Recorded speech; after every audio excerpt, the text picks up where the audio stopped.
श्रीमद् भागवत महापुराण स्कंद 8 अध्याय 4। श्री सुखदेव जी कहते हैं, परीक्षित, उस समय ब्रह्मा, शंकर आदि देवता, ऋषि और गंधर्व श्रीहरि भगवान के इस कर्म की प्रशंसा करने लगे। स्वर्ग में दुंदुभियां बजने लगी, गंधर्व नाचने गाने लगे, ऋषि चारण और सिद्धगण भगवान पुरुषोत्तम की स्तुति करने लगे। इधर वह ग्रह तुरंत ही परम आश्चर्य में दिव्य शरीर से संपन्न हो गया। यह ग्रह इसके पहले हुहु नाम का एक श्रेष्ठ गंधर्व था। देवल के शाप से उसे यह गति प्राप्त हुई थी। अब भगवान की कृपा से वह मुक्त हो गया। उसने सर्वेश्वर भगवान के चरणों में सिर रखकर प्रणाम किया। इसके बाद वह भगवान के सुयश का गान करने लगा। वास्तव में अविनाशी भगवान ही सर्वश्रेष्ठ कीर्ति से संपन्न है। उन्होंने गुण और मनोहर लीलाएं गान करने के योग्य हैं और भगवान के कृपा पूर्ण स्पर्श से उनके सारे ताप पाप नष्ट हो गए। उसने भगवान की परिक्रमा करके उनके चरणों में प्रणाम किया और सबके देखते ही देखते अपने लोक की यात्रा की। गजेंद्र भी भगवान का स्पर्श प्राप्त होते ही अज्ञान के बंधन से मुक्त हो गया। उसे भगवान का ही रूप प्राप्त हो गया। वह पीताम्बरधारी एवं चतुर्भुज बन गया। गजेंद्र पूर्व जन्म में द्रविड़ देश का पांडववंशी राजा था। उनका नाम इंद्रद्युम्न था। वह भगवान का एक श्रेष्ठ उपासक एवं अत्यंत यशस्वी था। एक बार राजा इंद्र राजपाट छोड़कर मलय पर्वत पर रहने लगे थे। उन्होंने जटाएं बढ़ा ली थी और तपस्वी का वेश धारण कर लिया था। एक दिन स्नान के बाद पूजा के समय मन को एकाग्र करके एवं मौन होकर वे सर्वशक्तिमान भगवान की आराधना कर रहे थे। उसी समय दैव योग से परम यशस्वी अगस्त मुनि अपनी शिष्य मंडली के साथ वहां पहुंचे। उन्होंने देखा कि यह प्रजा पालन और गृहस्थोपचित अतिथि सेवा आदि धर्म का परित्याग करके तपस्वियों की तरह एकांत में चुपचाप बैठकर उपासना कर रहा है। इसीलिए वे राजा इंद्रद्युम्न पर क्रुद्ध हो गए।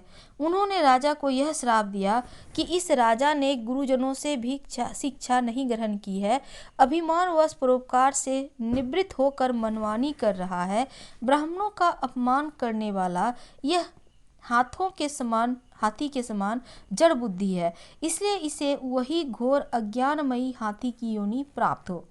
श्री सुखदेव जी कहते हैं, परीक्षित, साप एवं वरदान देने में समर्थ अगस्त मुनि इस प्रकार साप देकर अपनी शिष्य मंडली के साथ वहां से चले गए। राजर्षि इंद्रद्युम्न ने यह समझकर संतोष किया कि यह मेरा प्रारब्ध ही था। इसके बाद आत्मा को विस्मृत करा देने वाली हाथी की योनि उन्हें प्राप्त हुई। परंतु भगवान की आराधना का ऐसा प्रभाव है कि हाथी होने पर भी उन्हें भगवान की स्मृति हो ही गई। भगवान श्री हरि ने इस प्रकार गजेंद्र का उद्धार करके उसे अपना पार्षद बना लिया। गंधर्व सिद्ध देवता उनकी इस लीला का गान करने लगे और वे पार्थ रूप गजेंद्र को साथ ले गरुड़ पर सवार होकर अपने अलौकिक धाम को चले गए। कुरुवंश शिरोमणि परीक्षित, मैंने भगवान श्री कृष्ण की महिमा तथा गजेंद्र के उद्धार की कथा तुम्हें सुना दी। यह प्रसंग सुनने वालों के कलिमल और दुख को मिटाने वाला एवं यश, उन्नति और स्वर्ग देने वाला है। इसी से कल्याणकामी द्विजगण दुःस्वप्न आदि की शांति के लिए प्रातःकाल जगते ही पवित्र होकर इसका पाठ करते हैं। परीक्षित, गजेंद्र की स्तुति से प्रसन्न होकर सर्वव्यापक एवं सर्वभूत स्वरूप श्री हरि भगवान ने सब लोगों के सामने ही उसे यह बात कही थी।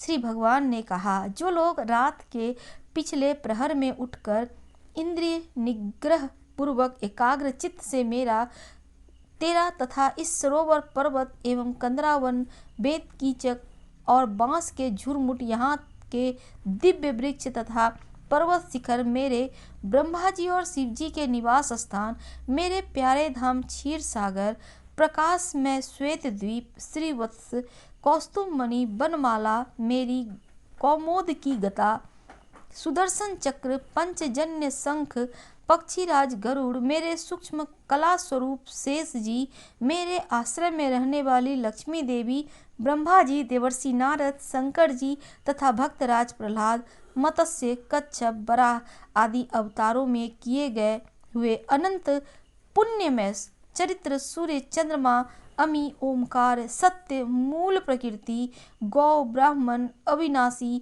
सनातन धर्म, सोम, कश्यप और धर्म की पत्नी, दक्ष, कन्याएं, गंगा, सरस्वती, अलकनंदा, यमुना, ऐरावत, हाथी, भक्त शिरोमणि, ध्रुव, 7 महर्षि और पवित्र कीर्ति, नल, युधिष्ठिर, जनक आदि महापुरुषों का स्मरण करते हैं, वे समस्त पापों से छूट जाते हैं, क्योंकि ये सब के सब मेरे ही रूप हैं। प्यारे गजेंद्र, जो लोग ब्रह्म मुहूर्त में जग कर तुम्हारी की हुई स्तुति से मेरा स्तवन करेंगे, मृत्यु के समय उन्हें मैं निर्मल बुद्धि का दान करूँगा।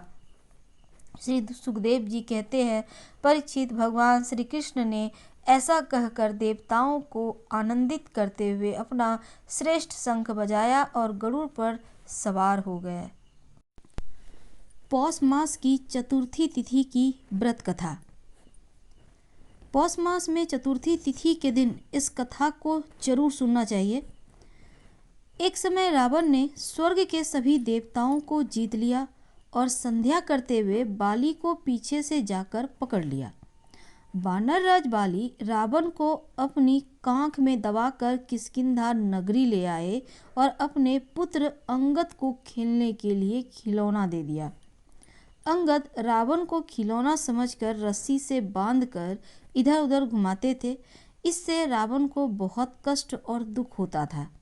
एक दिन रावण ने दुखी मन से अपने पितामह पुलस्त जी को याद किया।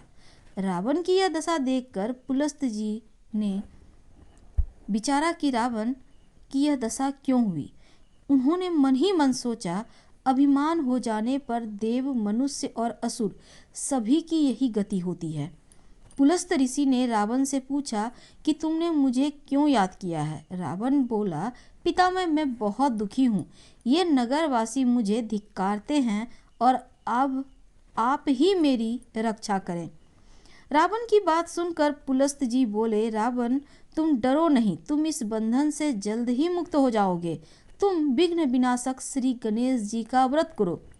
पूर्व काल में वृत्तासुर की हत्या से छुटकारा पाने के लिए इंद्रदेव ने भी इस व्रत को किया था, इसीलिए तुम भी इस व्रत को करो। तब पिता की आज्ञानुसार रावण ने भक्तिपूर्वक इस व्रत को किया और बंधन रहित हो अपने राज्य को पुनः प्राप्त किया। मान्यता है, जो भी पौष मास की चतुर्थी पर इस व्रत को श्रद्धापूर्वक करता है, उसे सफलता जरूर मिलती है।